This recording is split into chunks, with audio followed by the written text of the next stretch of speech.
Joe Biden was spotted burning a MAGA hat after he resigned as president. What he revealed shocked everyone. Joe Biden stood on the small wooden porch, his hand gripping a MAGA hat tightly, its red surface almost glowing in the fading sunlight. He had a look of deep concentration on his face, a rare expression for the former president. Around him, the world seemed to hold its breath as he raised the hat, eyes locked on it, and struck a match. The tiny flame flickered in his fingers before being pressed to the hat. The fabric caught fire almost instantly.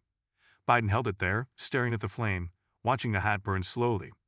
It was surreal, almost impossible to believe. The MAGA hat, the symbol of a political movement that had divided the country for so long, was now turning to ash in his hands. But it wasn't just the burning hat that shocked everyone. It was what he said next. "I couldn't take it anymore," Biden muttered, his voice low and strangely calm, though his eyes betrayed something deeper: regret, fear, perhaps even a sense of liberation. There was so much more going on than anyone knew. And then, before anyone could react, he turned and walked inside, leaving the burning hat on the porch, its embers still glowing in the evening air. The reporters who had gathered nearby could barely process what they had just seen. Cameras snapped wildly, but the man who had once been the leader of the free world had vanished behind the doors of his home. The burning hat, still smoking, felt like a symbol of something even larger, something no one could quite put into words. What was he trying to say? Why had he resigned so suddenly? But the real question no one could answer was, what did he mean when he said, "There was so much more going on than anyone knew"? The news channels exploded with speculation. The country, in shock from his sudden resignation earlier that day, was now left with even more questions. What had led to this dramatic moment? Why burn the hat? What truth was Joe Biden hiding? The phones of reporters, politicians, and even family members of Joe Biden began ringing off the hook. Everyone wanted answers, but the only response they got was silence. Joe Biden was gone. But that night, a phone call would change everything. It was from the man himself. "Get here. I need to talk," Biden said, his voice barely audible but urgent. "And when you come, bring a camera. The world has to hear this." The reporters rushed to his house, their minds racing with every possible question. What was going on? What do you want to say? As they arrived, a strange feeling filled the air. The house seemed unusually quiet. They stepped inside, ready for anything, but what they found was even more shocking than the burning hat. Biden was standing by the fireplace, his face pale, as though he had aged 10 years in just one day. On the table next to him were stacks of papers, documents, some with government seals. Before they could ask any questions, Biden pointed to the papers and spoke in a voice that barely carried through the room. "This is why I had to step down. This is why I burned that hat." And just as they leaned in, eager for the truth, the lights flickered, then went out. The room was plunged into darkness. A low rumble echoed in the distance, like thunder, but something about it felt wrong. It wasn't the weather. It was something else. Biden stood there, silent in the dark. Something was happening. Something big. Then a sound cut through the darkness. It was the unmistakable sound of sirens. A voice echoed from the dark, harsh and cold. "They're coming for you, Mr. President." Suddenly, everything fell into chaos.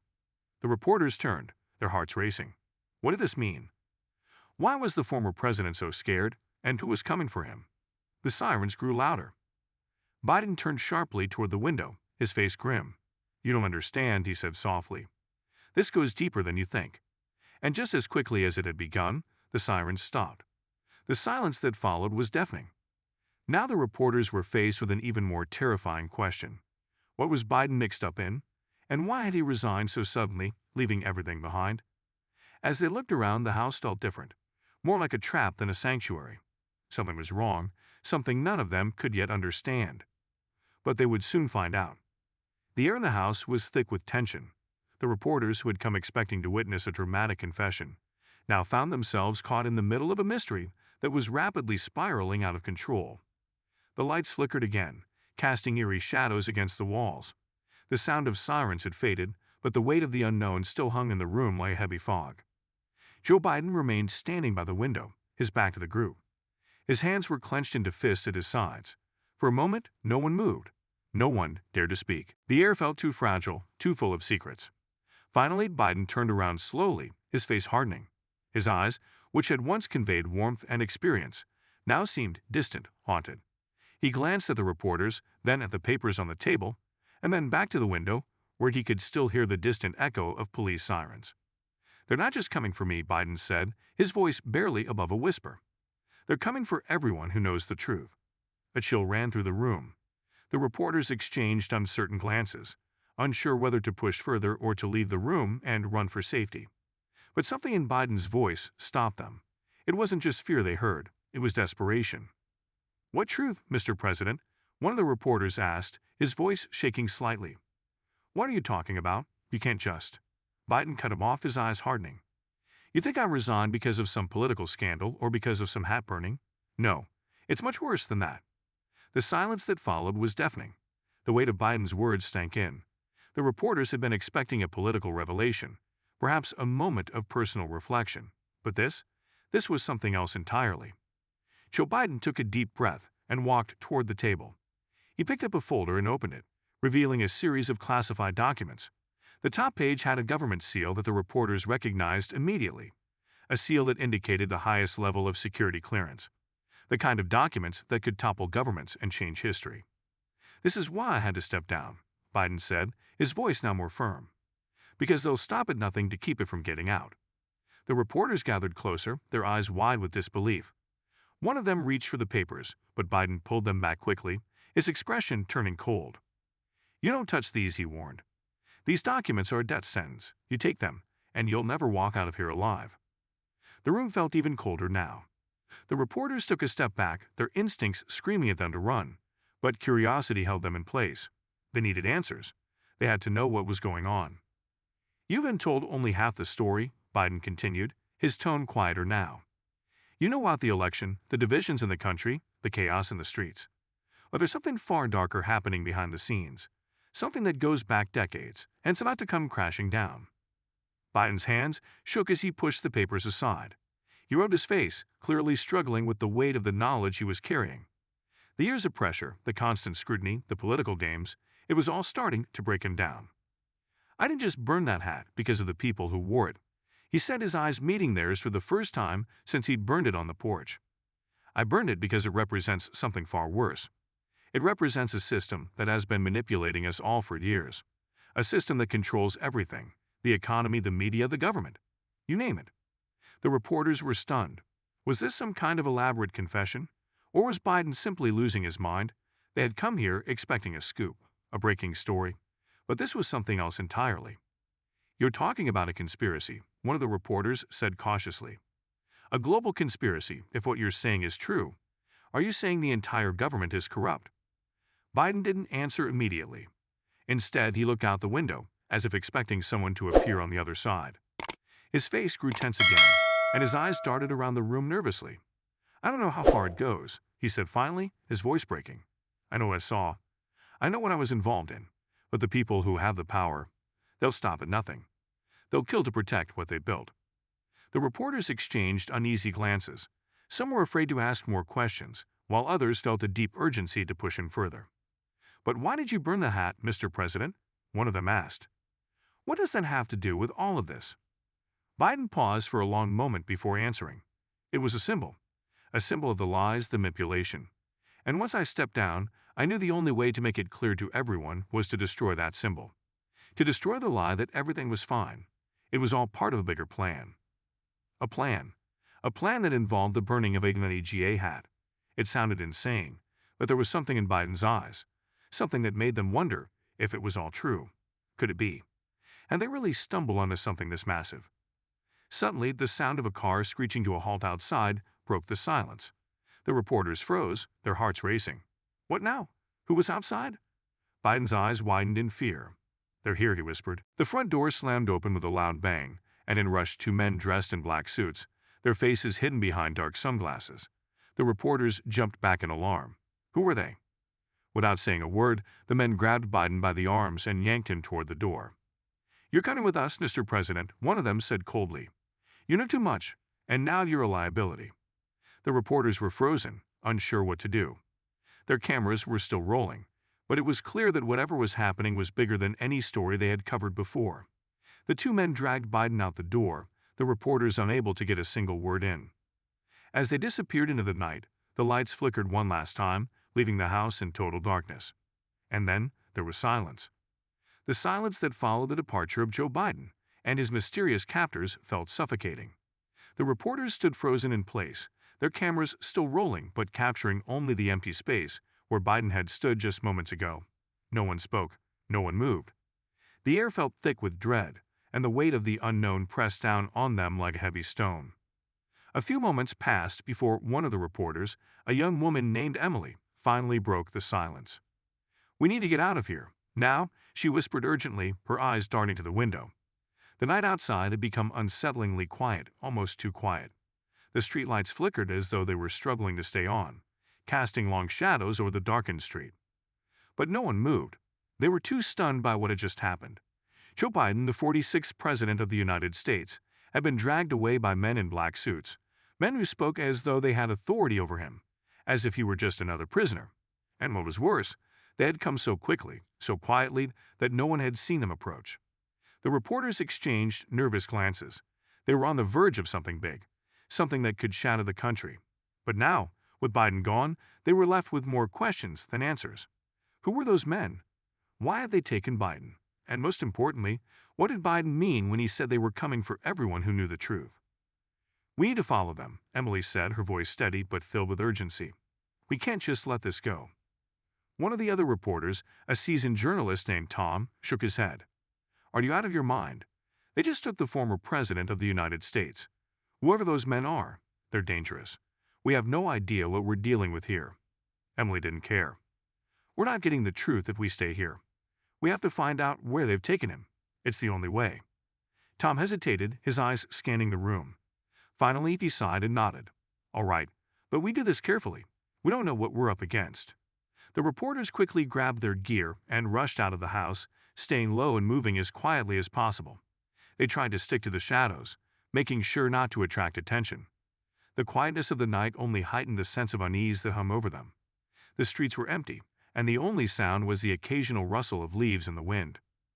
They reached the edge of the street where Biden's house stood, and without a word, Emily signaled for them to keep moving. They followed the path where the black-suited men had gone, hoping to catch a glimpse of what was happening. As they moved farther down the street, they saw a black SUV parked in front of a nondescript building, a building that looked like it could have been a warehouse or a government facility. The two men in black suits had already disappeared inside, leaving the SUV idling in the street. Emily's heart raced. They had found the location. Now the only question was what to do next. "We can't just walk in there," Tom whispered. "There's no telling what we'll find inside." But Emily was determined. "We don't have a choice. We need to know what's going on. If we don't act now, we may never get another chance." The group huddled together for a moment, trying to decide their next move. They didn't have a plan, no backup, no way of knowing what dangers they might face, but the stakes were too high. They couldn't just walk away. "We have to get in there," Emily said firmly. "We'll split up. 2 of us will stay back and keep watch. The rest of us will find a way inside." There was a brief pause, and then the others reluctantly agreed. They made their way around the building, searching for an entrance. It didn't take long to find a side door, slightly ajar. Emily motioned for them to move quickly. One by one, they slipped inside, keeping their movements as quiet as possible. The inside of the building was cold and dark, with only a few weak lights flickering overhead. The air smelled of dust and old machinery. It was the kind of place that felt forgotten, abandoned even, but something about it didn't sit right. It felt alive, as if it were hiding something. They crept down a long hallway, their footsteps echoing in the silence. As they reached the end of the hall, they saw a set of metal doors. Through a small window in one of the doors, they could make out the vague shape of a man, Joe Biden. He was sitting in a chair, his hands bound in front of him. His face was pale, and he looked exhausted. But he wasn't alone. Standing near him was one of the men in black suits, and behind him, they could see something even more shocking, a large screen displaying a series of maps, documents, and images. Emily felt her heart skip a beat. What was Biden involved in? And why was he being held here? They needed to get closer. The group moved carefully, trying to find a way to get a better view. But just as Emily was about to step forward, a loud noise echoed from behind them. "Who's there?" a voice called out, sharp and commanding. The group froze. It was a voice they had heard before, the voice of the man who had taken Biden, the one who had said, "You know too much." Before they could react, the doors swung open, and the men in black suits stepped into the hallway, guns drawn. "Get down!" Tom shouted, pushing Emily and the others to the ground. The men advanced quickly, their footsteps heavy and determined. The reporters scrambled for cover, their hearts pounding in their chests. They had been caught. One of the men stepped forward, his eyes scanning the group. "You should have stayed out of this," he said coldly. "Now you've made a mistake." The tension in the air was unbearable. Emily felt as if time had stopped. They were trapped. No way out, no escape. And then, just as it seemed like the situation couldn't get worse, the sound of a helicopter's rotors grew louder, echoing from above. The men in black suits froze, their attention momentarily diverted. Emily took a deep breath. This was their chance. She reached into her bag and pulled out a small camera, knowing that this could be their only shot to get the evidence they needed.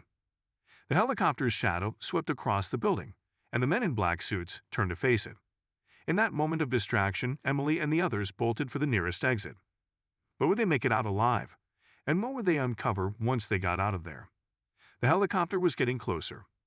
The sound of the helicopter grew louder, its powerful blades slicing through the night air. It felt as though the world was closing in around them, like the walls were tightening and there was nowhere to run. Emily's heart was pounding in her chest as she glanced at the others. Tom and the others were scrambling, their minds racing, trying to process the chaos unfolding around them. "Go," Emily hissed, pulling them toward the back exit. "We don't have much time." The men in black suits, distracted by the approaching helicopter, hesitated for just a moment. It was all the time Emily and her team needed. They bolted for the side door they had spotted earlier, moving as fast as they could without making a sound.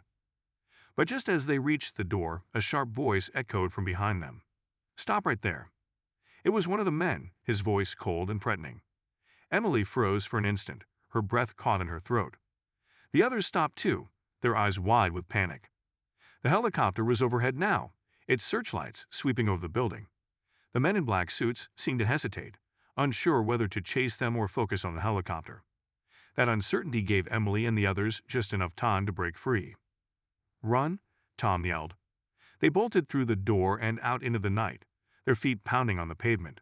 The harsh light of the helicopter illuminated the ground ahead, casting long, eerie shadows. Emily's heart raced faster as she tried to keep up with the others, her mind spinning with questions. Why was the helicopter here? Who had sent it? And why was Joe Biden being held in that building? As they rounded the corner of the building, they ducked into an alley, hoping to lose any pursuers. The loud whir of the helicopter overhead made it impossible to hear anything else, but Emily could feel the adrenaline coursing through her veins. The world felt like it was moving in slow motion, every second dragging on for an eternity. They had to get out of here. They had to figure out what was going on. But before they could get far, a voice rang out from behind them. "You think you're safe," the voice said, chilling and sharp. Emily whipped around, her eyes wide with shock. A man had emerged from the shadows, his face hidden beneath a hood. But there was something unnervingly familiar about him. He was tall, with broad shoulders, and his movements were fluid, almost predatory. Before they could react, he stepped forward, blocking their path. "You're not going anywhere," he said, his voice low and menacing. Tom stepped forward, trying to shield Emily and the others. "Who are you? What do you want with us?" The man didn't answer directly. Instead, he gestured to the helicopter hovering above them. The spotlight shifted, blinding them for a moment before it settled back on the ground, casting harsh light over their faces. "The question isn't who I am," the man said with a cold smile. "The question is, why are you still breathing?" Emily felt a chill run down her spine. There was something about this man, something dangerous. It wasn't just the way he spoke. It was the look in his eyes. He wasn't just some hired gun. He was something far worse. "You've seen too much," he continued, stepping closer, "and you have no idea what you've stumbled into." Emily didn't back down. "We just want answers," she said, her voice shaking but defiant. "What happened to Biden? What's going on here?" The man laughed, a harsh, mirthless sound. "You think you're going to get answers. You think the world will just hand you the truth because you got a camera and some curiosity." He raised a hand, signaling to the helicopter above. "This is bigger than you, bigger than anything you've ever known. You're way over your heads." The reporters were trapped. The alley had narrowed behind them, and the man in front of them blocked their only escape route. The sound of the helicopter's rotor blades was deafening now, the tension in the air almost palpable. But just as the man moved toward them, something unexpected happened. A series of sharp, blinding flashes of light suddenly filled the alley, temporarily blinding everyone. The man flinched, covering his eyes for just a split second, but that was enough. Without a second thought, Emily grabbed Tom's arm and yanked him toward the side, where they dove into the shadows, away from the blinding light. The other reporters followed, their movements frantic as they scrambled for cover. The man cursed, his voice low and angry. But before he could react, the flashes of light intensified, coming from a set of bright headlights that appeared at the end of the alley. A black SUV screeched to a halt in front of them, and the doors flew open. "Get in!" a voice shouted urgently from inside. Without hesitation, Emily and the others rushed toward the vehicle. Whoever these people were, they were their best shot at escaping the chaos. As soon as they were inside, the doors slammed shut, and the SUV peeled out, racing down the alley at high speed. The man in the shadows didn't chase them. Instead, he stood there, his eyes narrowing, watching as the SUV disappeared into the night. For a few minutes, the only sounds were the roar of the engine and the distant whir of the helicopter, which seemed to be moving away. Emily, her heart still racing, glanced at the others. Who were they? Who saved us? The driver, a middle-aged man with graying hair and a stern expression, didn't answer immediately. He focused on the road ahead, his eyes scanning the rearview mirror. "Does it really matter?" he asked, his voice calm but with an edge of warning. "What matters is that you're alive for now." Emily opened her mouth to speak again, but the man cut her off. "I don't have time for questions right now. You need to lay low, all of you. You've gotten too close. Trust me, it's not just the men in suits you need to worry about. There's a bigger force at play here, and they won't stop until you're all silenced." The weight of his words sank in. The reporters were in over their heads, but the more Emily thought about it, the more she realized that this wasn't just about Joe Biden. This was something bigger, something they couldn't ignore. "Who's after us?" Tom finally asked, his voice trembling with fear. The man's eyes flicked to the rearview mirror again, then back to the road ahead. "People who have too much to lose. People who control everything, and they'll stop at nothing to protect their secrets." The SUV swerved around a corner, speeding into the night, leaving behind the chaos they had just escaped. And still Emily couldn't shake the nagging feeling that this was only the beginning. They had uncovered a glimpse of something terrible, something that could tear the country apart. But what was it? What were they really dealing with? As they drove deeper into the night, one thing became clear: the truth was out there. But finding it would be the hardest and most dangerous thing they would ever do. And someone somewhere would do whatever it took to make sure they never found it. The SUV tore through the streets, weaving in and out of traffic as the city lights blurred past them. The night had swallowed the world whole, but the tension inside the vehicle was thick, almost suffocating. Emily gripped the edge of her seat, trying to steady her nerves. Her mind raced, questions and theories swirled together like a storm she could not outrun. Who was after them? What was really happening? And most pressing of all, what had Joe Biden gotten himself mixed up in? The driver, still focused on the road, didn't seem in any hurry to explain himself. He kept his eyes trained on the road ahead, never glancing at them, as if he was trying to outrun something more dangerous than just the men in black suits. The other reporters, Tom, Sarah, and Jake, were silent. They shared uneasy glances, all of them aware that they had no idea what they were now involved in. Their careers, their lives, and everything they thought they understood about the world had just been thrown into disarray. Finally, it was Emily who broke the silence, her voice shaky but firm. "Who are you?" she asked, leaning forward in her seat. "And why did you save us?" The driver didn't answer right away. Instead, he pulled the car onto a side street, away from the main roads. They had passed through several intersections, and Emily noticed they were now far from the area where they'd been chased. She couldn't even recognize the streets anymore. They were in a part of town that felt like it had been forgotten by time. "We're safe for now," the driver said at last, his voice low but steady. He turned off the engine and the hum of the car died. For a long moment, there was only silence. "Now, I'll tell you why I brought you here." He exhaled slowly. "But you need to understand something first. You're all in danger. More than you realize." Emily's heart skipped a beat. Danger? From who? The men in suits or someone else? The man gave her a hard look. "You're not just up against them. You're up against something much bigger, something deeper, something you won't be able to fight if you don't know what you're dealing with." He reached into his jacket and pulled out a small black leather folder. He handed it to Emily. "This is why you're in danger. You've seen too much, and now you have this." Emily opened the folder, her fingers trembling. Inside were documents, Papers filled with official-looking government seals, codes, and names she didn't recognize. There were maps, charts, and photographs of locations she had never seen before. But one thing stood out to her immediately. A single name was repeated over and over again. Project Eclipse. She looked up at the man, her brow furrowing in confusion. What is this? What's it mean? The driver's face hardened. Project Eclipse is a Black Ops initiative that's been running for years. It's not just political, it's global, and it involves people you've never even heard of. Powerful people. People who control the flow of information, money, and power. People who have been shaping the world for decades from the shadows. Biden was never supposed to know about it, but he did, and now so do you. Emily's mind reeled. She glanced at the others, who were just as stunned as she was. But why would Biden get involved in something like this? Why would he risk his presidency? The driver's eyes flicked to the rearview mirror, checking for any signs of pursuers. Because he found out something he wasn't supposed to. And when you know something like that, when you see the web of control these people have spun, there's no going back. The name Project Eclipse echoed in Emily's mind. What was it? Why had Biden burned the MAGA hat? Why had he resigned?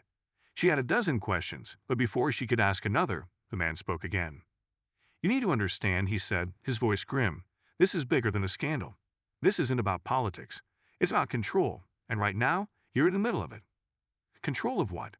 Tom asked, his voice barely above a whisper. What's the endgame here? The driver hesitated, as if choosing his words carefully. You ever heard of the deep state? Emily's stomach tightened. She had heard the term, of course. It was a buzzword, a shadowy concept thrown around in conspiracy circles, usually about politicians and elites controlling things from behind the scenes. But it was just talk, right? Just internet rumors. Or so she thought. The driver didn't wait for a response. Project Eclipse isn't just a government operation. It's a covert alliance of some of the most powerful individuals in the world. Business magnates, politicians, media moguls, and others you'd never expect. They don't care about the Constitution or the rule of law. They care about maintaining their grip on power. And Biden, he got too close to it. He learned about them, about how they control elections, wars, the economy, the media. Emily felt her breath catch in her throat. But what does all of this have to do with us? We're just reporters. You were supposed to be a footnote, the driver said darkly. Biden thought he could step down, retire, and keep his mouth shut. But you started asking questions. You dug too deep. And now you've put yourselves on the radar of people who won't hesitate to silence you. Emily's head was spinning. She looked down at the folder in her hands, her eyes scanning the documents again. This is real, isn't it? The driver didn't answer right away. Instead, he turned in his seat and looked directly at her. I don't have time to explain everything, but listen to me. You need to get out of the city, right now, because they're coming for you. And if they find out you have these documents, well, let's just say you won't be breathing much longer. Tom, ever the skeptic, frowned. So, what? We're supposed to just run? Hide? Do you really expect us to believe that there's this global conspiracy running everything? The driver's eyes narrowed. It's not a theory. It's a fact. You have no idea who you're up against. And once you understand who controls everything, you'll understand why this can't be stopped. You'll understand why you're in so much danger. The gravity of the situation was becoming clearer with every word the driver spoke. Emily's stomach twisted. Her journalistic instincts screamed at her to push forward, to dig deeper, to expose the truth. But it was a part of her, the part that had seen firsthand how far people like this would go to protect their secrets, that told her this was no longer just a story. This was survival. Where do we go from here?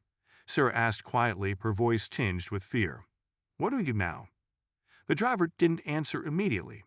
He was scanning the street again, his eyes sharp and alert. First, we lay low. I know a place where you can hide for now, but we don't have much time. And once you've seen this, once you've understood what's going on, there's no going back. The car remained parked in the shadows, the night pressing in around them. It felt like everything had shifted. The world they had known, where they chased stories, broke headlines, and unearthed the truth, was slipping away. What had they gotten themselves into? What were they about to uncover? The only thing Emily knew for sure was that they were no longer just reporters. They were targets. And the real story was only beginning. The silence inside the SUV was suffocating. The headlights illuminated the dark alley ahead, casting sharp shadows that seemed to move with every passing second. Emily glanced at her team, her mind still struggling to process everything the driver had just told them. The idea that a shadowy group of powerful elites controlled everything, the media, the economy, even the government, seemed impossible. But in the pit of her stomach, Emily felt the cold truth seeping in. The way the men in black suits had moved with such precision, how the helicopter had appeared out of nowhere, how Joe Biden had been dragged away. It wasn't just a conspiracy. It was real. They had become players in a game far beyond their control, and they didn't know the rules. The driver, still staring straight ahead, finally spoke again, breaking the silence. "We're close. Stay quiet and follow my lead." Emily's thoughts were racing as they turned onto a narrow, dimly lit street. The city around them seemed to blur in the background, but the tension was palpable. Tom, sitting next to Emily, shifted uncomfortably in his seat. "How are we supposed to lay low? The whole world knows who we are now." "We're the ones who saw Biden get taken by those men in suits," he muttered, his voice tinged with frustration and fear. "How can we possibly stay off their radar?" The driver glanced at him briefly in the rearview mirror, his expression unreadable. "The fact that they're after you means you're on the right track. They want to stop you from getting the truth out. The more noise you make, the more dangerous it becomes. But it's also your best weapon. Stay under the radar for now, get to the safe house, and then we'll figure out the next move." "Safe house?" Sarah echoed, her voice filled with skepticism. "You expect us to trust you?" The driver's eyes flicked to the mirror once more, his gaze sharp. "Trust me, you don't have a choice. You have to trust me if you want to live long enough to tell your story." Emily could hear the gravity in his voice. She was no longer sure whether to be scared or relieved. She wanted to ask more questions, but she knew time was running out. They needed a plan. They needed answers. They finally pulled into a quiet residential neighborhood. The houses were old, the kind of place you might drive by without ever really noticing. The SUV slowed and stopped in front of a small nondescript house, the kind that could belong to anyone. The driver didn't park in the driveway, but rather on the curb, as though trying to avoid any unnecessary attention. "Get out quick," he ordered, already opening his door and stepping into the street. The reporters hesitated for a moment but quickly followed. They had no other choice. They walked swiftly toward the house, trying to blend in with the darkness. The driver didn't wait for them to catch up. He moved toward the back of the house, where a small gate opened into a narrow path leading to a back door. Emily couldn't help but feel a sense of unease. What kind of safe house was this? Why was it so unremarkable? The driver led them inside, where the atmosphere shifted. The house was clean and sparsely furnished, but it had an eerie feeling to it, like it had been untouched for years. Emily could hear the soft hum of a refrigerator, the only noise breaking the stillness. The man took a deep breath, his shoulders tense. "This will be your base of operations for now. Stay here, stay quiet, don't go poking around until I say so." "But we have questions," Sarah said, her voice desperate. "What's really going on?"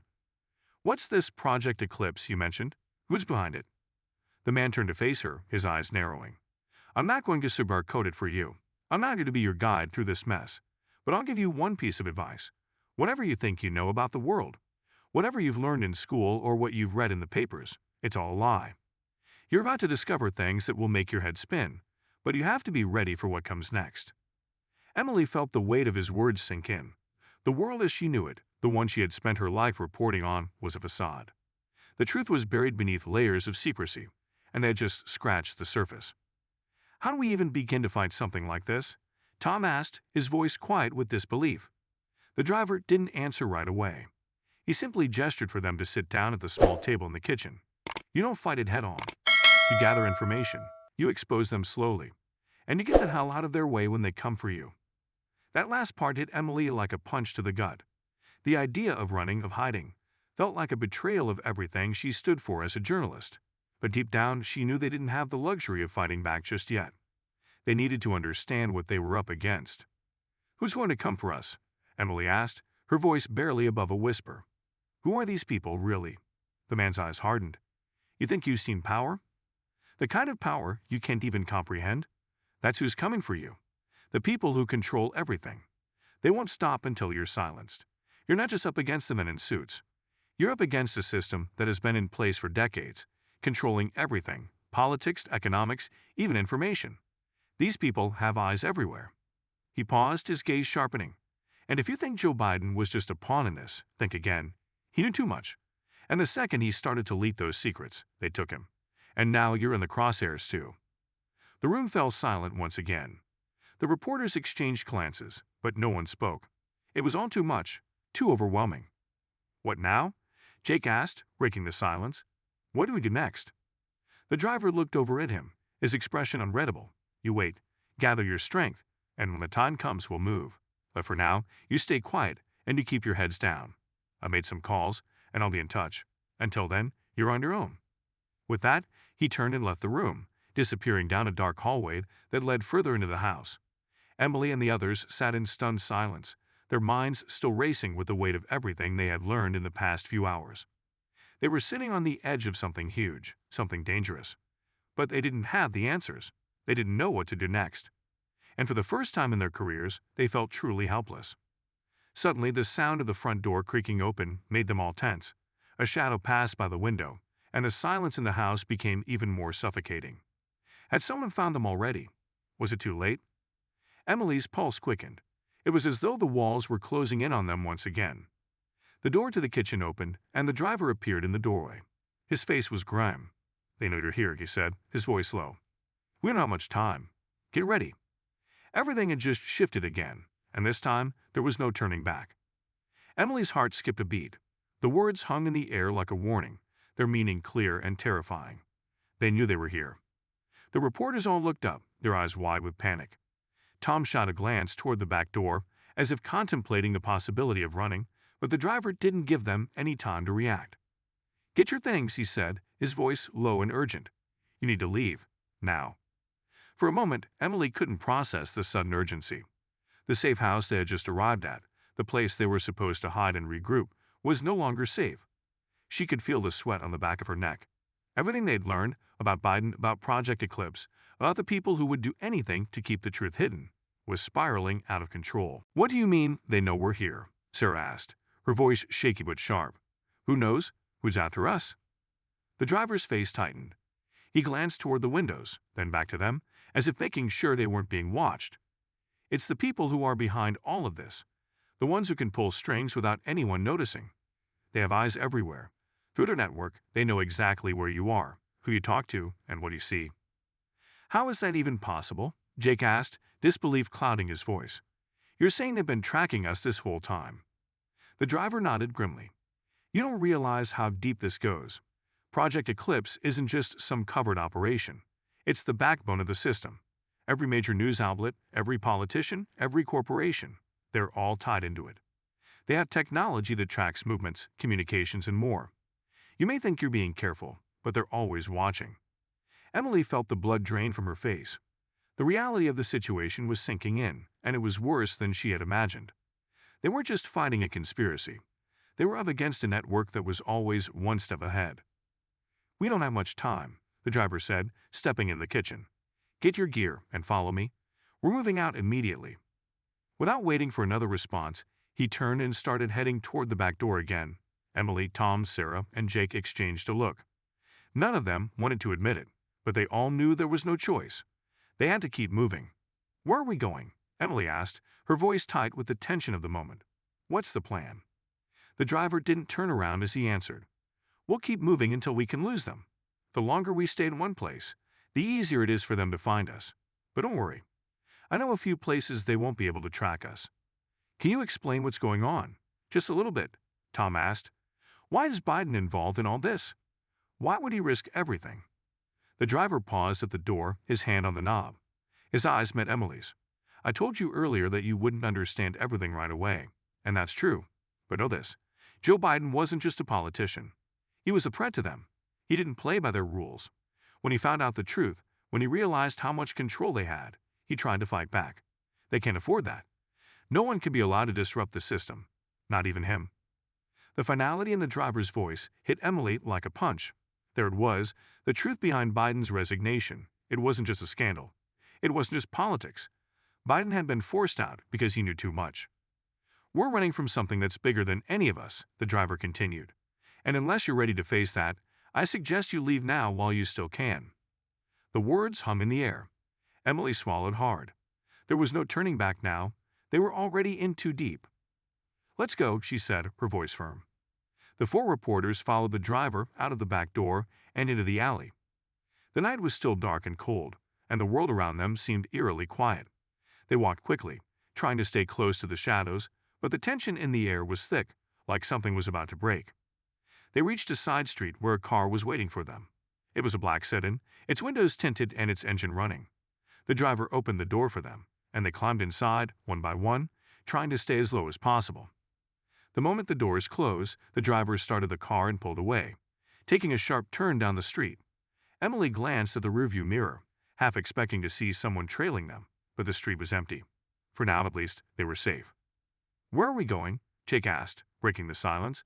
His voice was laced with both anxiety and exhaustion. "Somewhere off the grid," the driver answered. "I have a place, a cabin in the mountains. It's remote. No one will find us there, but that's just the first stop. We need to figure out our next move." Emily nodded, her mind racing. They had to figure this out, and fast. They had uncovered something huge, something that could change everything. But the more they learned, the more dangerous it became. If they were going to survive, they had to stay one step ahead. The road was long, twisting through the countryside as they left the city behind. The quiet was almost deafening, but it gave Emily time to think. She went over everything they had learned so far: the men in suits, the helicopter, Project Eclipse, Biden's involvement. It didn't make sense, not yet. But something about it kept tugging at her. "Why do you think Biden stepped down?" Sarah asked suddenly, her voice almost too quiet in the car. "He could have fought this, right? He could have stayed in office and exposed the truth." The driver, who had been focused on the road, glanced briefly at them. "That's the thing. He wasn't just stepping down. He was being forced out. The people behind Project Eclipse aren't just interested in power. They want control over everything. They knew Biden was too much of a loose cannon. If he stayed, if he kept pushing, they wouldn't have been able to hide what they were doing for much longer." "But why now? Why didn't they do this sooner?" Emily asked. "Why was he allowed to be president at all?" The driver's grip tightened on the steering wheel, his knuckles turning white. "Because they thought they had him under control. At first, he was a puppet, just like the rest of them. But somewhere along the line, he broke free. He started asking the wrong questions. He started digging into things that were never meant to be uncovered. And when you get too close to the truth, they'll do anything to shut you down." Emily absorbed his words. She knew Biden had been a career politician, but the idea of him being a pawn, of him being controlled by these shadowy figures, shook her. What was it that he had discovered? What had he learned that had put his life in danger? And what did it mean for them? As the sedan turned onto a winding road that cut through the darkened forest, Emily felt a knot tighten in her stomach. She knew they were far from safe, far from the end of this story. In fact, it felt like they were just at the beginning. But one thing was clear: the deeper they went, the more they risked. And they had no choice but to keep going. The further they drove, the more isolated the world around them became. The city lights, once a constant hum in the background, were now nothing but distant glimmers, swallowed by the thick wooded darkness. The road twisted through dense trees, narrow and uneven, like it had been forgotten by time itself. Emily stared out the window, the landscape a blur of shadows, trying to steady her mind. It was hard to shake the feeling that they were heading into more danger. Every turn, every mile felt like they were being led deeper into a maze from which there was no escape. There was an oppressive sense of foreboding in the air, like the woods themselves were holding their breath, waiting for something.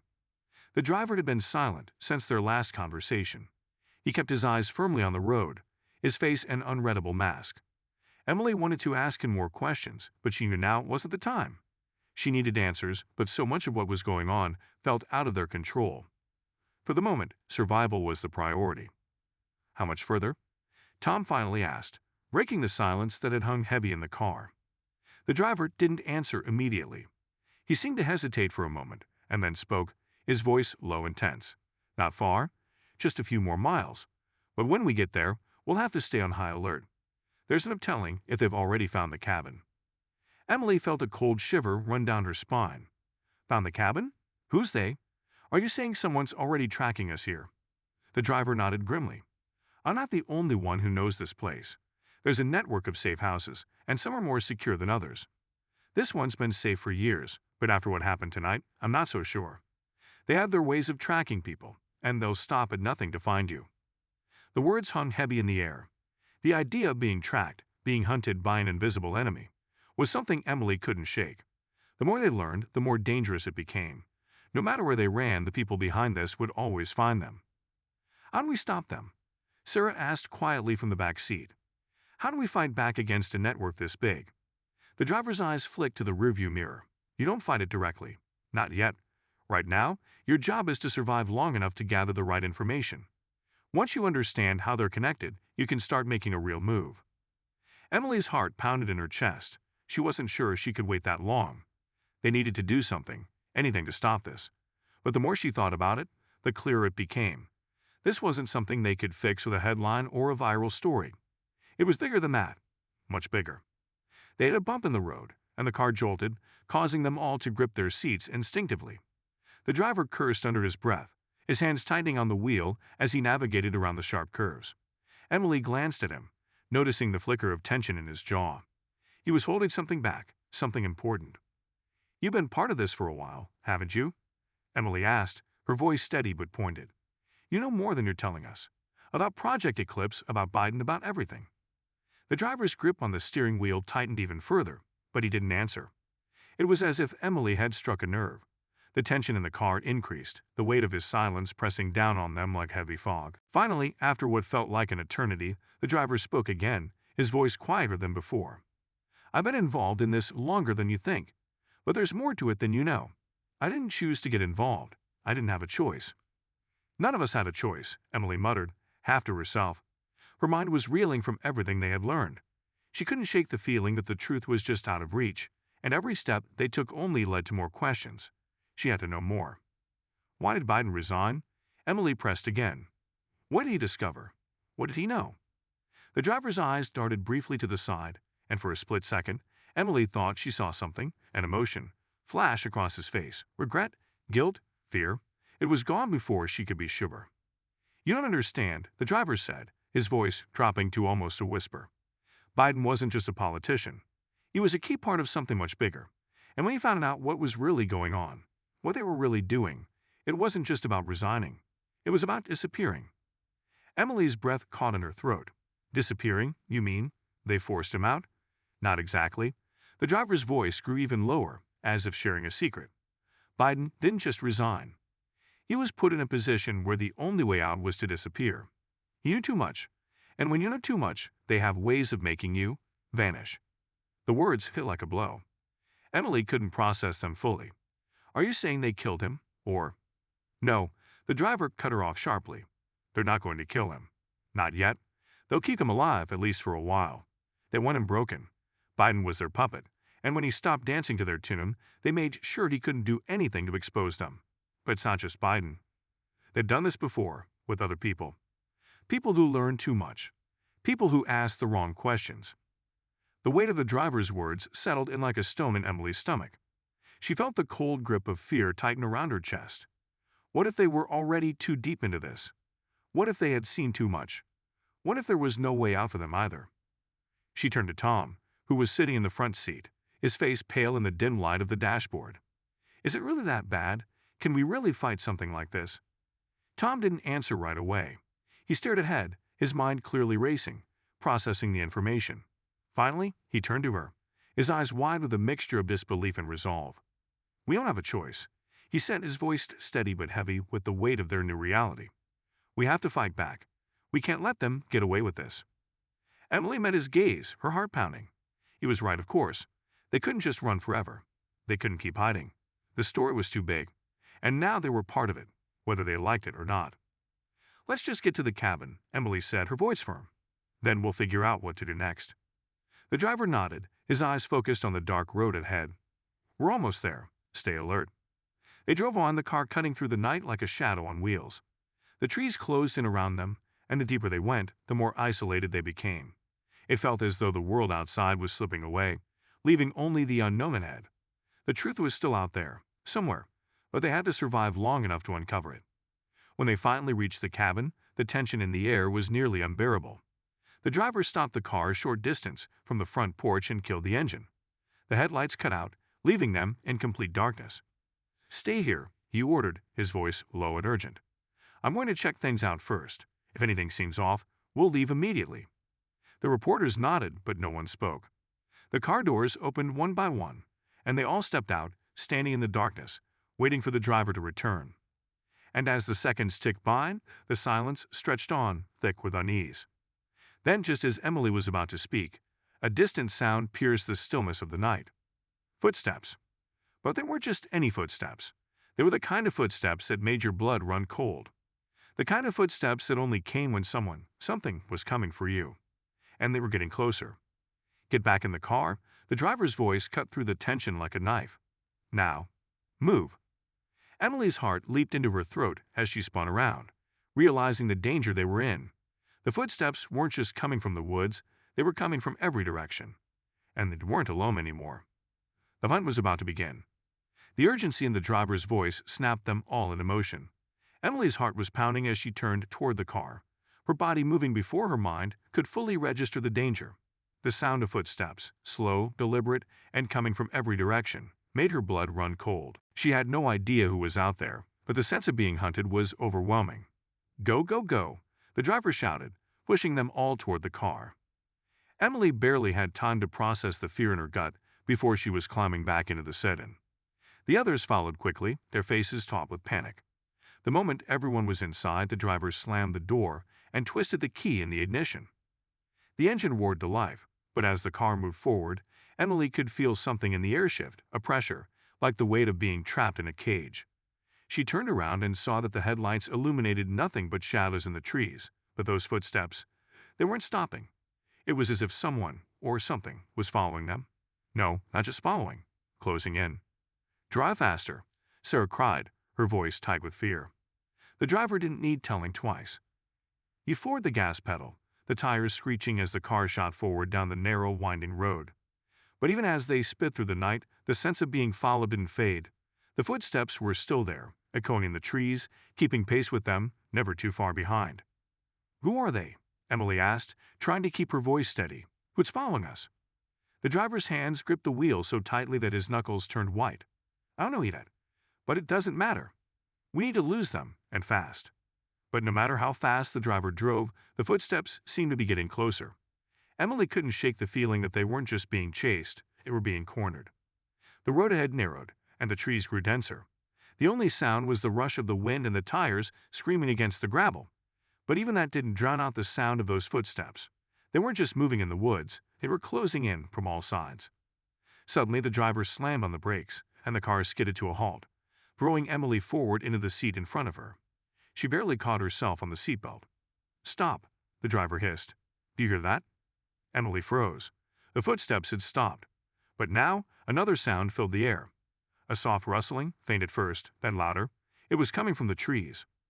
The car's headlights barely pierced the darkness ahead. But through the gaps in the trees, Emily saw something, or rather, someone moving toward them. Her pulse quickened. Who is that? Tom whispered, his voice barely audible. The figure was tall and moving deliberately, almost with a sense of purpose. Emily's eyes strained to make out more details, but the figure was too far away to see clearly. Whoever it was, they weren't moving like a normal person. There was a strange rhythm to their walk, almost mechanical. Stay down, the driver murmured, his voice barely a whisper. Don't let them see you. The group froze, crouching low in their seats, trying to make themselves invisible, but Emily's mind raced. Was this part of the network that had been tracking them? More agents? Or was it something else? The figure moved closer, its shape slowly becoming clearer in the headlights. As it came into view, Emily felt a chill slide down her spine. The person in the woods wasn't alone. Behind them, she could see several more figures, dark silhouettes, their movements synchronized, almost too precise to be human. The driver's breath caught in his throat. They found us. Before anyone could react, the driver hit the gas again, the car jerking forward in a desperate attempt to escape. The tires spun on the gravel, but the car shot forward just enough to clear the bend in the road. They were now speeding away, leaving the figures behind in the rearview mirror. But Emily couldn't shake the image of those strange figures. What were they? Sarah whispered, her voice trembling. What the hell was that? I don't know, the driver said, his voice tight. But it doesn't matter. We've had bigger problems now. The car raced down the road, the headlights cutting through the darkness.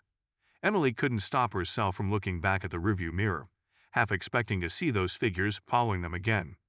But when she glanced over, she didn't see anything. The road behind them was empty. Where are we going? Jake asked, his voice strained with fear. How much longer until we get to a safe place? The driver's eyes flicked to the mirror for a moment, then back to the road. We need to stay on the move. If we stop, we'll be easy targets. Emily didn't like the sound of that. There was something unnerving about how the driver spoke. He wasn't just afraid, they were all afraid. The constant pressure of being hunted was wearing them down, and they had no idea who or what was chasing them. How do you know they won't find us again? Emily asked, her voice steady despite the fear bubbling inside. The driver's jaw tightened. Because we got a real plan, but we need to get to the next location first. It's a hidden facility, one of the last places they'd think to look. The car sped through the night, but the sense of dread still hung in the air, heavy and suffocating. Emily didn't trust the driver fully, but she had no choice. They had nowhere else to go. They drove for what felt like an eternity, the road stretching endlessly ahead.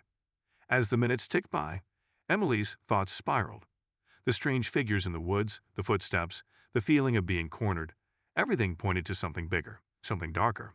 And then, just when Emily thought they might have lost whatever was after them, the driver made another unexpected turn. "Where are we now?" Tom asked, his voice thick with suspicion. "Just trust me," the driver muttered. "We're close." The car began to slow as it turned down another narrow road, lined with tall trees. The moon was now completely obscured by thick clouds, leaving the world around them pitch black. Emily could barely make out the shape of a building ahead, hidden by the shadows of the trees.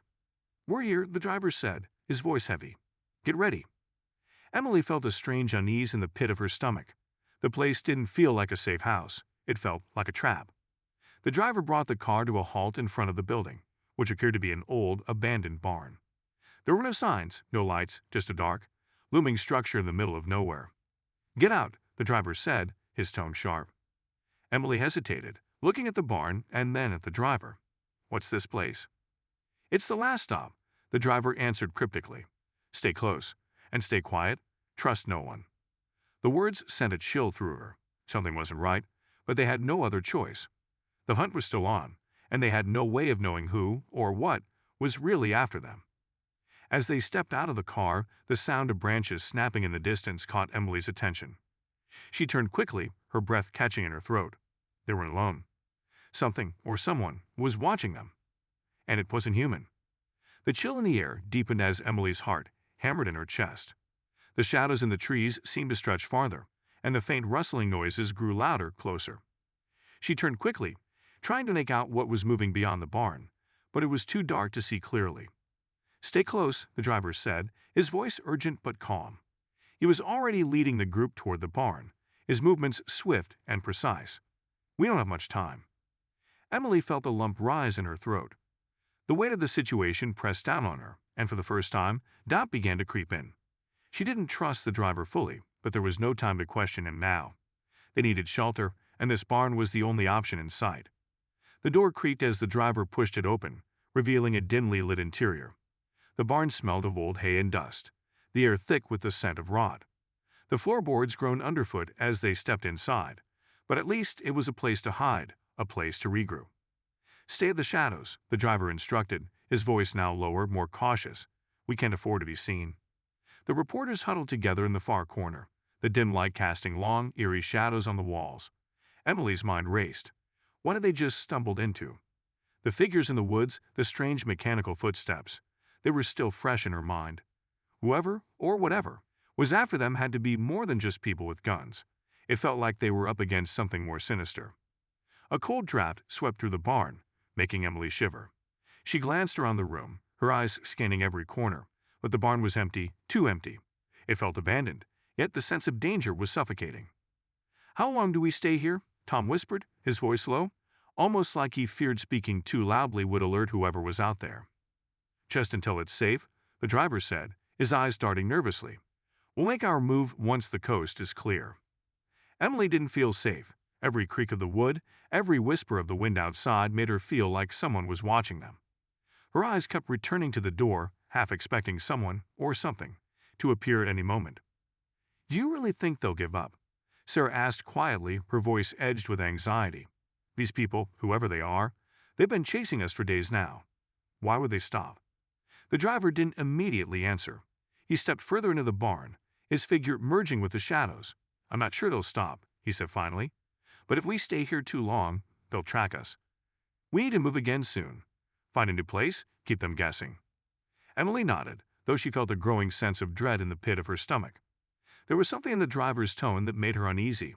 This wasn't just a guy helping them out of the goodness of his heart. He was involved in something bigger, and she wasn't sure she wanted to know what that something was. As she stood there in the barn, the minutes seemed to stretch on endlessly. It was hard to tell if it was the darkness or the tension in the air that made the time feel so heavy. But Emily found herself growing more and more restless. Suddenly, a loud thud echoed from somewhere deep in the barn. Emily's body went rigid. Everyone froze. "Did you hear that?" Jake whispered, his eyes wide, his voice barely audible.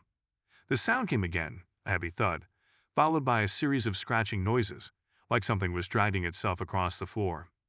"Stay down," the driver hissed. His hand went to his belt, and Emily could see that he had a weapon, though she wasn't sure if it was a gun or something else. "Stay quiet. We can't let them know we're here." Emily felt her heart racing in her chest. Her eyes darted around the barn. The sound was coming from behind a pile of old crates near the far wall. Something was moving in the shadows. Who was it? Her thoughts raced. Could it be the same figures they had seen outside, or was it something else entirely? "Get ready," the driver muttered, his voice tight. "They're coming." The sound of scraping continued, getting louder and closer. Emily's breath caught in her throat as she realized the thing, or person, was coming toward them. The barn suddenly felt far too small, the walls closing in as every step echoed louder in her ears. The others remained silent, tense, not daring to make a sound. Emily's heart pounded, and she tried to steady her breath, but the noise was getting closer. Closer still. Thud. Scrape. Thud. Scrape. Then, suddenly, the barn door swung open. A flood of pale light poured into the room, momentarily blinding them all. Emily squinted, trying to make sense of the figure standing in the doorway. It was a man, but not like any man she had ever seen before. His eyes glowed with an unnatural, sickly yellow, and his skin was ghostly pale, almost translucent. He was tall, too tall, and his limbs were thin and unnaturally elongated. His movements were jerky, mechanical, like a marionette on strings, only he wasn't human. "Who is that?" Sarah gasped, her voice barely a whisper. "Stay down," the driver ordered sharply, his hand still gripping his weapon. "Don't move." The figure in the doorway didn't speak. It just stood there, its eyes fixed on them with an unsettling stillness. The barn felt colder now, the air thick with a sense of impending doom. Then, without warning, the figure stepped forward, its movements unnervingly slow, deliberate. Emily held her breath. What was this thing? It didn't look human, yet it had all the markings of a person, albeit a twisted, wrong version of one. The air around it seemed to hum with an unnatural energy, as if it was distorting reality itself. Suddenly, the creature moved faster, much faster than it had a moment ago. It lunged forward, its long fingers reaching out with inhuman speed.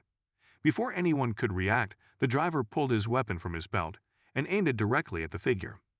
The gunshot rang out, echoing through the barn like a clap of thunder. The creature staggered back, its eyes wide with something that almost looked like shock.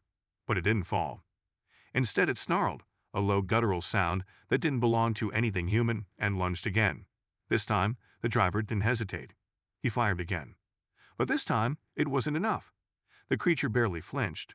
Instead, it twisted its head in a grotesque, unnatural motion, locking eyes with the driver. Then, in an instant, it was on him. The others scrambled backward, trying to get out of its reach, but the creature was fast. Too fast. The driver barely had time to react before the thing's hand shot out, grabbing him by the throat, its grip like steel. "Get out of here!" The driver managed to rasp, his voice strained and hoarse. "Run!" Emily didn't need to be told twice. She turned and bolted, pulling Sarah and Jake with her. They ran for the back door of the barn, the sound of the creature's growl still echoing in the air. "Where are we going?" Tom shouted, panic clear in his voice. Emily didn't answer. Her mind was racing, focusing on only one thing: escape. Behind them, the driver's voice faded into a desperate cry. "Go, now!" The barn door slammed shut behind them as they burst into the night, the sounds of the creature's pursuit growing louder. They were running, but there was nowhere to hide. No one to help them. And the nightmare was just beginning. The cold night air bit at Emily's skin as she sprinted through the trees, her breath coming in ragged gasps. The ground beneath her feet was uneven, the roots of the ancient trees twisting up like grasping fingers, threatening to trip her with every step. She could hear the others behind her, but her focus was entirely on the sound of footsteps pounding on the earth, faster, closer, relentless. The creature wasn't far behind them. She could feel it. "Come on," Emily shouted, glancing over her shoulder to make sure the others were still with her. "We need to move." Sarah and Jake were right behind her, but Tom had fallen behind. Emily could hear his heavy breathing, the thud of his shoes slapping against the dirt. Panic seized her chest. "Tom!" she yelled, but he didn't respond, too caught up in his own fear to hear her over the noise of the chase. The trees seemed to grow taller, the darkness thicker, like the forest was closing in on them. She could barely see where she was going, but all she could think about was getting away, getting out of the path of whatever was hunting them. Then, out of nowhere, the ground shifted beneath her. She felt a sharp pain in her ankle, then the sudden weightlessness of her body crashing down. "Emily!" Sarah screamed as Emily hit the ground hard, the impact knocking the wind out of her. She scrambled to get up, but the pain in her ankle was unbearable. She looked down and saw her foot twisted awkwardly beneath her, a sharp stab of pain shooting up her leg as she tried to move. "Help me!" she gasped, panic flooding her voice. "Emily!" Sarah's voice was filled with terror, but there was no time. Emily could hear the creature's approach, its footsteps thudding closer with every passing second. It was gaining on them. "Move!" Emily shouted through clenched teeth. "Get out of here, you have tow." Before she could finish, a cold, inhuman laugh echoed through the trees. It wasn't just one laugh. It was a chorus, like 1,000 voices, laughing together in twisted harmony. The hairs on Emily's neck stood up, a cold shiver running down her spine. "Go," Emily pleaded. "Run." But Sarah hesitated, torn between helping Emily and saving herself. "You're going to be okay, Emily," Sarah said, her voice cracking with emotion. "I'll be back for you." And with that, she turned and sprinted off into the dark, leaving Emily alone in the woods. Her heart broke as she watched her friend disappear into the night, knowing there was nothing she could do to stop her. The creature was close now, its footsteps unmistakable, its presence looming over her. Emily tried to crawl to move, but her body felt like it was stuck in quicksand. Her ankle was swelling, the pain unbearable. It was coming. Suddenly, a shadow loomed above her, and she looked up, her eyes wide with terror. The creature stood over her, its tall, elongated figure towering above. It looked down at her with those sickly yellow eyes, unblinking, unfeeling. Its mouth twisted into a grin, exposing rows of sharp, jagged teeth. "Please," Emily whispered, her voice breaking. "Please don't." The creature reached down, its hand cold as death, grabbing her by the arm and yanking her upward with inhuman strength. Her body screamed in pain, but she had no control. She was at its mercy now. A guttural growl escaped the creature's throat as it tilted its head, studying her like she was nothing more than prey. Then suddenly there was a loud noise, like a gunshot, followed by a deep, throaty snarl from the creature. It recoiled for a moment, its grip loosening just enough for Emily to break free. She collapsed onto the ground, her breath ragged, her heart racing. For a moment, everything was still. Emily didn't dare move. Her body was frozen with fear, and she couldn't make sense of what had just happened. Then she heard a voice, familiar and calm, but with an edge of urgency. "Emily, get up. We don't have much time." She blinked, her eyes wide. Through the blur of panic and pain, she saw the figure of the driver. He was standing there, the gun still in his hand, the barrel pointed toward the creature. "You again?" Emily gasped, still trying to wrap her mind around the sudden appearance of the man who had brought them to the barn. But there was no time to ask questions. The creature was not done with them. The driver didn't waste another second. He fired again, another loud shot that rang out through the forest. This time the creature stumbled backward, growling in frustration, but it didn't go down. It was too strong. "Get up now," the driver shouted, grabbing Emily by the arm and pulling her to her feet. Her ankles screamed in protest, but she had no choice. The creature was still coming. "Where's Sarah?" Emily gasped, looking around frantically. "Where's everyone else?" The driver didn't answer immediately, just tugging her toward the trees. He was moving with urgency, but his face was grime. "We have to keep moving," he said, his voice low. "We'll find them, but right now, we need to get to safety." Another shot rang out, but it was clear it wasn't enough. The creature wasn't slowing down. Emily stumbled, trying to keep up, but her injured ankle was slowing her down. The driver pulled her forward, his grip firm, dragging her through the dense forest. The trees were a blur, and the forest seemed to close in around them, the shadows long and ominous. The sound of the creature's growls echoed through the woods, growing louder with each step. And then, without warning, the ground beneath them seemed to shift again, The driver froze. "Run!" he shouted, his voice filled with panic. "Run!" Before Emily could ask why, she felt the ground tremble beneath her. The earth split apart with a violent crack, and she felt herself being pulled into a massive, dark opening in the ground. Her scream was swallowed by the roar of the earth breaking open. And just like that, the world went black. Chapter 12. When Emily regained consciousness, she wasn't sure how much time had passed. She opened her eyes slowly, the world blurry and spinning. Her head throbbed, her body sore from the fall and the shock. She could barely make sense of her surroundings. But as her vision cleared, she realized something chilling. She was no longer in the woods. She was in some kind of underground chamber. The walls were made of rough stone, damp and cold to the touch. There were faint flickering lights coming from the ceiling, casting long, eerie shadows across the room. The air smelled musty, like old earth and stone, and there was an oppressive silence that seemed to press in on her from all sides. She tried to sit up, but her ankle was still painful. She gritted her teeth, forcing herself to ignore the agony as she looked around, trying to figure out where she was. It was then that she saw the driver. He was standing near the far wall, his back to her, speaking to someone. Emily couldn't make out the voice, but there was something familiar about the tone. A flicker of recognition ran through her, but before she could process it, a sharp, cold laugh echoed through the chamber. The same laugh she had heard before. The creature's laughter. But this time, it was different. This time, it was coming from all around her. And Emily realized, with a gut-wrenching certainty, that they were not alone. Emily's heart pounded in her chest as she struggled to sit up. The moment she moved, a wave of dizziness hit her, and she had to steady herself against the cold, rough stone wall. Her ankle throbbed painfully, but she ignored it, forcing herself to focus on the situation around her. She was in some kind of underground room, dimly lit, and the air was thick with a damp, earthy scent. Her eyes slowly adjusted to the dim light as she looked around. The stone walls seemed to pulse with an unnatural energy, almost like they were alive. The ground beneath her felt cold, unnervingly so.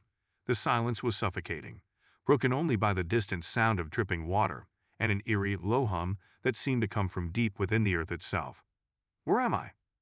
She could feel the tension in her body, her nerves on high alert. There was something off about this place, something wrong. She glanced over at the driver, who was standing near the far wall, his back to her.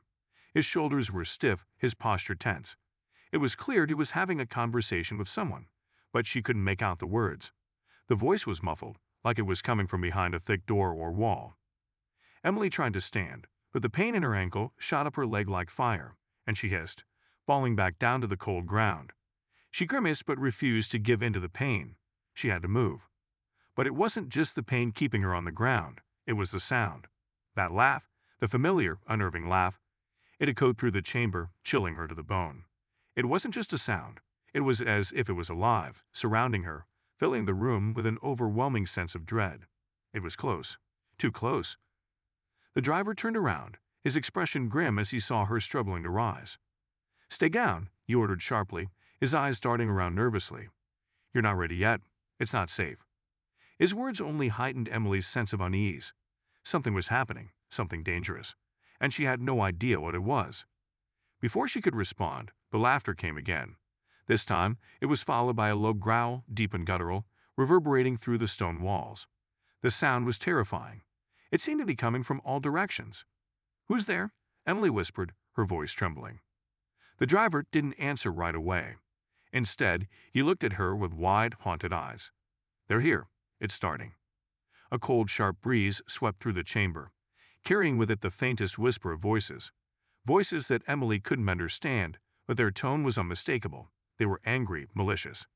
The stone walls of the chamber seemed to shudder, and Emily felt the ground beneath her feet tremble. A rumbling noise filled the air, growing louder with each passing second, until it became a deafening roar. She clutched her ears in an attempt to block out the sound, but it was too powerful, too overwhelming. "Get up," the driver shouted, his face tight with fear. "We need to go. Now." But Emily couldn't move. The laughter, the growls, the sense of impending doom. They were all consuming her, drowning out everything else. The stone walls around them cracked. A jagged fissure appeared, running from the floor to the ceiling, splitting the chamber open. The air grew colder, and the growling noises grew louder, more intense. Out of the crack, something emerged. At first, it was just a silhouette, tall and shadowy. But as it stepped into the dim light, Emily's blood ran cold. It wasn't human, not in any way that made sense. It was a figure, yes, but it was a twisted, grotesque version of a person. Its body was unnaturally elongated, its limbs far too long and thin. Its skin was pale, almost translucent, and it seemed to shimmer, as though it were made of something other than flesh. Its eyes glowed with a sickly yellow light, and its mouth stretched wide into a grotesque grin that exposed sharp, jagged teeth. And then it spoke. Its voice was a low hiss, like a snake slithering through the air. "You cannot escape. None of you can." The words sent a cold shiver down Emily's spine. It wasn't just a creature. It was something far worse. Something that seemed to know them, know everything about them. Before Emily could react, the figure stepped forward, its long fingers reaching out toward her. She froze, unable to move, her body paralyzed with fear. The driver's voice broke through the fog of terror. "Emily, run." But Emily couldn't tear her eyes away from the figure in front of her. There was something about it, something magnetic, drawing her in. She wanted to look away, to run, but her body wouldn't obey. The figure's eyes locked onto hers, and for a moment, the world around her seemed to disappear. She was no longer in the underground chamber. She was somewhere else, somewhere dark and cold and lost. The driver fired his gun. The shot echoed in the chamber, sharp and loud, but the figure didn't flinch. It didn't even seem to notice. Instead, it raised its hand, and with a flick of its wrist, the bullet stopped midair. It hovered for a moment, suspended in time, before it dropped to the ground with a soft clink. Emily's breath caught in her throat. The figure was controlling time. "Impossible," the driver muttered under his breath, his face pale. He fired again, but the result was the same. The bullets seemed to freeze midair before falling harmlessly to the floor. The figure's sickly yellow eyes locked onto the driver, and it spoke again, its voice chilling. "You think your weapons will save you? You are nothing." The air in the chamber thickened, the atmosphere heavy with the weight of something ancient, something evil. The driver backed away slowly, his face a mask of fear. This wasn't supposed to happen. You were never meant to be freed. The figure tilted its head, its grin widening. "You cannot control us anymore. We are free." Suddenly, the ground beneath Emily's feet trembled again, more violently this time. She stumbled, trying to regain her balance, but the tremors were relentless. The walls cracked wider, and from the gaps, more figures, dozens, maybe hundreds, began to emerge. Their twisted, elongated bodies filled the room, their yellow eyes glowing with malevolent energy. Emily's mind raced. This wasn't just a monster. This was an army. And it was only the beginning. The driver turned to Emily, his eyes filled with terror. "We need to get out of here. Now." Before she could even ask what was going on, the ground cracked open beneath her feet. This time, there was no warning. The floor gave way entirely, and Emily felt herself plummeting into the darkness below. Her screams echoed in the chamber as she fell, the world around her spinning in an endless descent. The last thing she saw before everything went black was the gleaming yellow eyes of the creatures, watching her as she disappeared into the void. And then, silence. The fall seemed endless. Emily's body twisted through the dark void, a sense of vertigo overwhelming her as she tumbled deeper into the abyss. The cold air cut at her skin, and the world around her blurred into a spinning vortex of shadows and strange, dissonant noises. It felt like time itself had stopped, like she was falling through a place beyond reality, where nothing made sense. And then, just as quickly as it had begun, the fall ended. Emily slammed hard against the ground. The impact knocked the air from her lungs, and she gasped, struggling to get her bearings. Her vision swam, and she had to blink several times to clear her head. She lay still for a moment, the dust and debris whirling around her in the dim light. Her body ached, but there was no time to focus on the pain. "Where am I?" she thought, panic rising in her chest. As her eyes adjusted, she realized she was in another underground chamber. Only this one was different. It wasn't like the first, dark and ominous. This place was ancient, the walls covered in strange symbols, glowing faintly with an eerie blue light. The air was thick with the smell of old stone, and the sound of dripping water echoed through the chamber. She tried to sit up, but her ankle flared with pain. She winced and held her breath, pushing through the agony as she looked around. The shadows in the corners seemed to shift, as though the room itself was alive, watching her. "Emily," a familiar voice whispered from the darkness. She froze. No, the voice was too familiar. It couldn't be. "Emily, help me." It was Sarah. "Sarah," Emily shouted, trying to stand. But her legs wobbled beneath her, her balance still unsteady from the fall. She glanced around the chamber desperately, searching for any sign of her friend. And then she saw her. Sarah was slumped against the far wall, her face pale and her eyes closed. She didn't look like herself. There was something wrong about her, like she wasn't fully there. She seemed to be in a trance, her body rigid, her breathing shallow. "Sarah," Emily called again, stumbling over to her. She reached out to shake her, but when her fingers touched Sarah's shoulder, she froze. The skin beneath her hand was cold, unnaturally cold. Emily's heart skipped a beat as she pulled back, fear flooding her chest. "Sarah, are you?" Emily trailed off, unsure what to say. But before Sarah could respond, a low, eerie hum filled the room. The walls began to vibrate, and the strange symbols on the stone began to glow brighter, their blue light flickering like a heartbeat. Then the ground trembled again. Emily's breath caught at her throat. This time, it wasn't just the sound of the tremors. There was something else, something worse. The figures, the creatures, they were coming. Emily turned to Sarah, but before she could react, a figure appeared in the doorway of the chamber. It was tall, its limbs long and thin, like a grotesque shadow stretching across the room. Its yellow eyes glowed in the dim light, and its twisted smile sent a wave of nausea through Emily. "You can't escape," it hissed, its voice like nails scraping on glass. "You're already lost." The figure stepped forward, its movements unnaturally fluid, its fingers curling into claws. It was the same one that had chased them before, one of the beings from the dark army that had risen from the ground. Emily's mind raced. She had to do something, anything, to stop it, to escape. The figure reached toward her, its fingers stretching out with impossible speed. Emily didn't think, she just acted. She shoved Sarah aside with all her strength and bolted toward the far side of the room, her injured ankle protesting with every step. But the creature wasn't far behind. It moved faster than humanly possible, closing the distance between them in an instant. As Emily reached the edge of the chamber, her mind was filled with one thought: I can't outrun it. Her back pressed against the cold stone wall.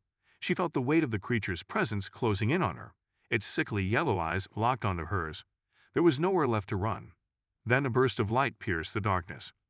It was a blinding flash, so intense that it made Emily's vision blur. She shielded her eyes with her arm, stumbling backward as the light seemed to explode through the chamber. The creature recoiled, its form dissolving into the light, its monstrous grin fading into nothingness. Emily gasped for breath, her heart hammering in her chest. She could barely make sense of what was happening, her mind reeling from the shock. The room itself seemed to be warping, its walls undulating as if they were being pulled apart by the force of the light. And then, just as quickly as it had appeared, the light faded. Emily blinked, trying to adjust to the sudden darkness. Her breath was still ragged, her chest tight with fear. She felt dizzy, disoriented, as if the world had just shifted beneath her feet. The room was quiet now, too quiet. The creatures were gone. The symbols on the walls no longer glowed. The hum had stopped. She turned toward Sarah. Her friend was still slumped against the wall, but her breathing seemed deeper now, more steady. Slowly, Sarah's eyes fluttered open, and she groaned, her face scrunching with confusion. "Emily?"